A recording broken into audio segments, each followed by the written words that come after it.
Catch 'em all.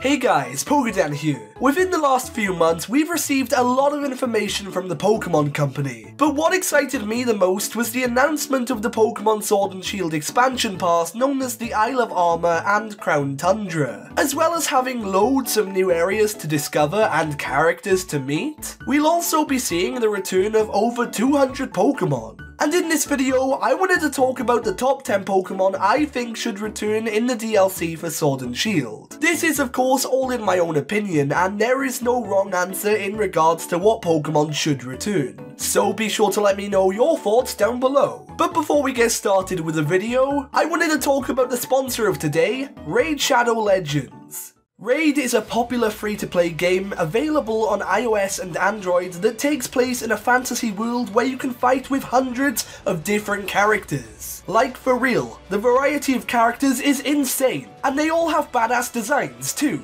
In Raid Shadow Legends, you can tackle the fully voiced campaign, battle in the arena, where you can fight PvP battles, and take on dungeons, where you can fight against 10 different bosses and win some cool new artifacts. You can even challenge clan bosses with your teammates and win some amazing rewards. What I like most about the game is the stunning visuals. For me, I don't go into a mobile game expecting top-notch graphics, but with Raid you get that. As well as this, Raid is now available to be played both on mobile and desktop. So what are you waiting for? Also, Season 1 of the Battle Pass is now live, and with it, you can win some cool rewards including free energy refills, gems, upgraded artifact sets, and new and epic champions by completing the daily and weekly challenges. If you want, you can find me in the game with the nickname PokeDan, and if you're quick enough, you can also join my clan. So what are you waiting for? The link to download the game will be on the top line of the description, and using this link, you will receive 100,000 silver, 50 gems, and 1 energy refuel and a free champion, the Executioner. These rewards will only be available for the next 30 days, and you can redeem them by going to your inbox. Thanks to Raid Shadow Legends for the sponsor. But with all that being said, let's get started with the video.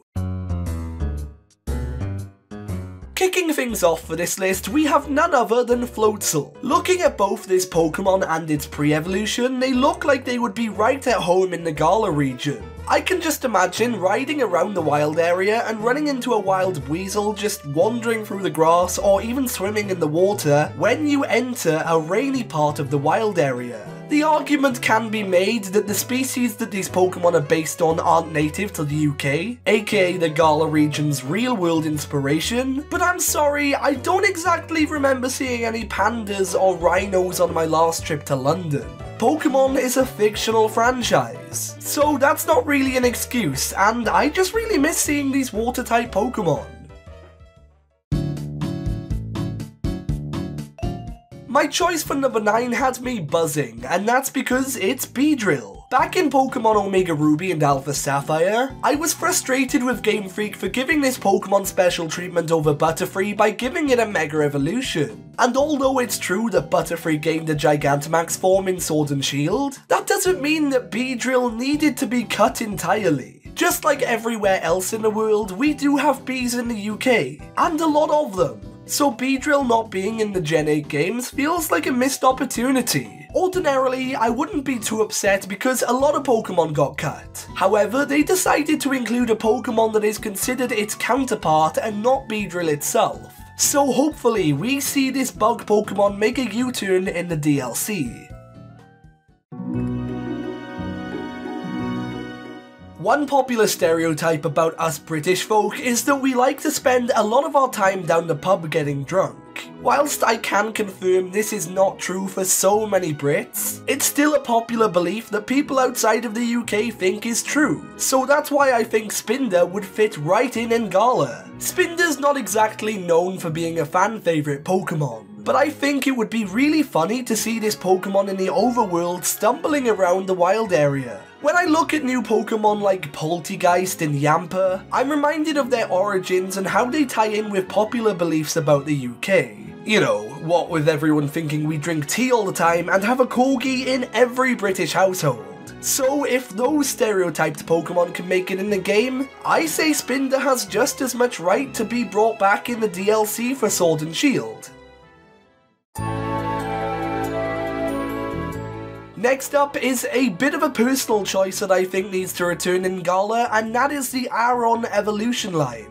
I don't know what it is about this evolutionary family, but have you ever noticed how they don't really get as much attention in the games as they deserve? I mean, look at Aggron's design and tell me it doesn't look like a badass. As well as this, Aron, the first stage evolution, is adorable. And Lairon, yeah, he's an okay dude too. This evolution line failed to show up in both Sword and Shield and the Sun and Moon games, and their last proper appearance was in X and Y. Of course, they were in Omega Ruby and Alpha Sapphire, but I'm not really gonna count those ones because they kinda had to show up in the remakes of the games that they were introduced in. You can argue Aggron receiving a Mega Evolution shows that they did get a bit of attention, but I feel like that moment has passed and they're kinda forgotten again. Of course, Gala also has a bit of an industrial theme going on, and these iconic steel types, well, they just feel like they would fit right at home in this region. So bring them back, I say.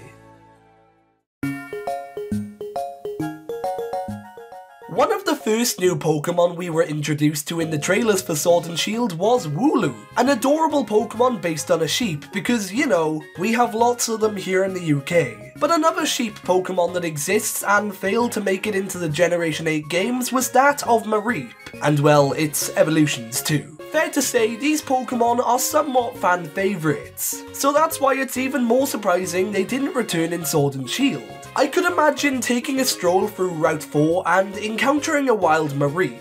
It just seems like it would be right at home here. However, that wasn't to be, and hopefully with all the new areas we have to explore in the DLC, there'll be one of them where we can actually find this Pokemon in the wild. Next up, we have another animal-inspired Pokemon, and it is Pyro. Being based on a lion, at first you may not be surprised that it didn't make it into a UK-inspired region. However, there's plenty of reason why this Pokemon and its pre-evolution should be native in Gala. Something you may or may not be aware of is that the lion is the national symbol of England, and it even features on the badge of the English football team. Using this logic, I don't think it would be too much of a stretch for Pyro to be included in the Gala region. Again, I'll bring up the fact that Pokemon is also a fictional franchise, and Pokemon inspired by pandas can be found in a British-inspired region. So go on, Game Freak, give us the Litleo evolution line in the DLC. Up next, we have another personal favourite of mine that I'd like to see return in the DLC, and it is the Electivire line, and I suppose if they return, I've got to fit Magmortar in here too. Electivire is easily one of my favourite Pokemon out there, and I was surprised to find out it wouldn't be returning in Sword and Shield. This is a Pokemon I'd consider to be somewhat of a fan favourite, and I'd say the same for its counterpart Magmortar too. With the controversial news that not all Pokemon would be available in Sword and Shield, I'd say it was expected that fan favourites would be the exception. And for the most part, that's right, but what can I say? I just really miss my electric boy. I used to use Electivire all the time on my competitive team, and I'm hoping my prayers are answered and we get this Pokemon to return.